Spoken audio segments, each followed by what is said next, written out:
Bueno, y continúa la confrontación sobre la reforma judicial mientras la presidencia y el legislativo avanzan en el proceso para poder elegir a los jueces y magistrados, también a los ministros. En la Suprema Corte de Justicia se insiste en que todavía se puede debatir la constitucionalidad de esta propia reforma constitucional.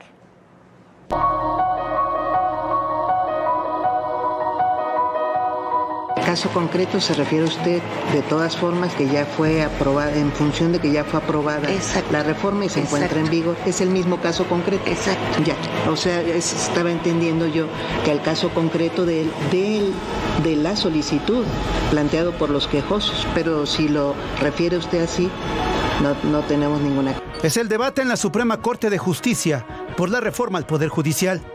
En la sesión de este lunes, con 8 votos en contra y 3 a favor, el máximo tribunal rechazó 6 proyectos de las ministras Yasmín Esquivel y Lenia Batres, que proponían no revisar la legalidad de la reforma al Poder Judicial. Además, la Corte también admitió la consulta para someter a revisión la reforma al Poder Judicial a petición de magistrados y jueces. Esta reforma fue publicada en el Diario Oficial de la Federación el pasado 15 de septiembre. Ahora, la Corte analizará la constitucionalidad de la reforma, con lo que la ministra presidenta, Norma Piña Hernández, podrá determinar si concede o no la suspensión para que se detenga la implementación de las modificaciones en la Constitución. Este martes hubo una reunión en la vieja casona de Xicoténcatl entre la ministra presidenta Norma Piña, el presidente del Senado, Gerardo Fernández Noroña, y el coordinador de senadores de Morena, Adán Augusto López. La finalidad es recuperar el diálogo entre los 3 poderes. En tanto, el ministro Alberto Pérez Dayán estará a cargo del proyecto de la controversia sobre si concede o no la suspensión que frenaría el proceso de elección de jueces por voto popular. A ello se suma la controversia constitucional interpuesta por el gobierno de Guanajuato, que ya fue aceptada por el ministro Juan Luis González Alcántara Carranca. Ahora deberá elaborar un proyecto de sentencia para que pueda ser analizado y votado por el Pleno de la Suprema Corte en los próximos meses.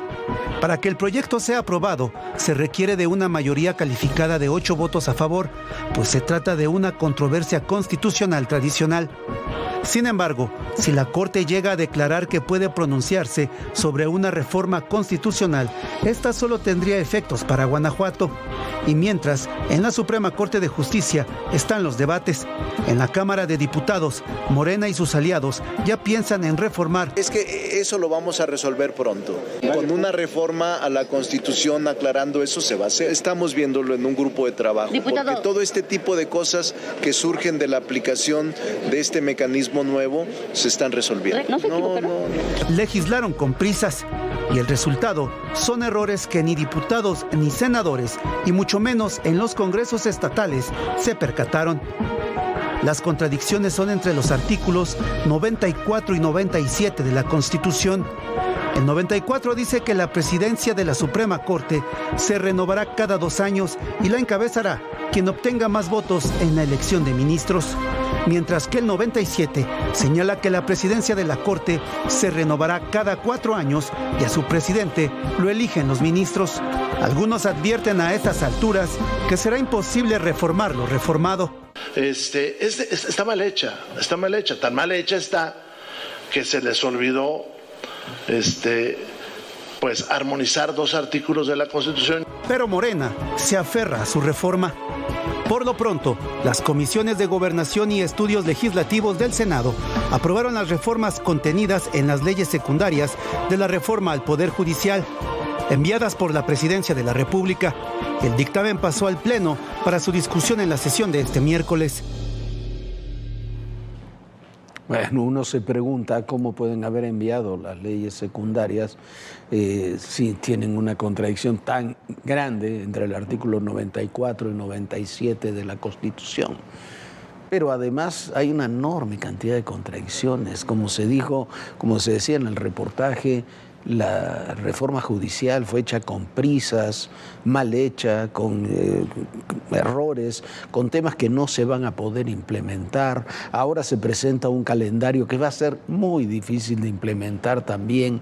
No se toma en consideración, no se sabe ni siquiera cuántos cargos se tienen que elegir en junio del año próximo. son miles y no se sabe cómo se van a elegir. Todo eso son una suma de contradicciones.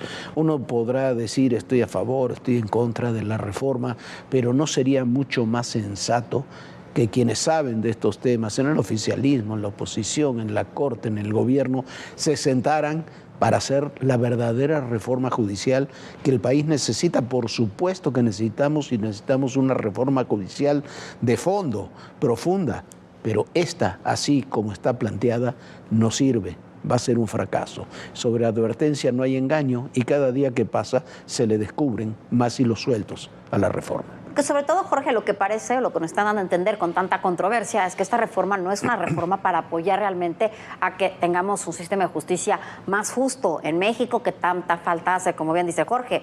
Más bien es una reforma para acabar con los contrapesos en el país y, bueno, que haya un gobierno federal con absoluto poder.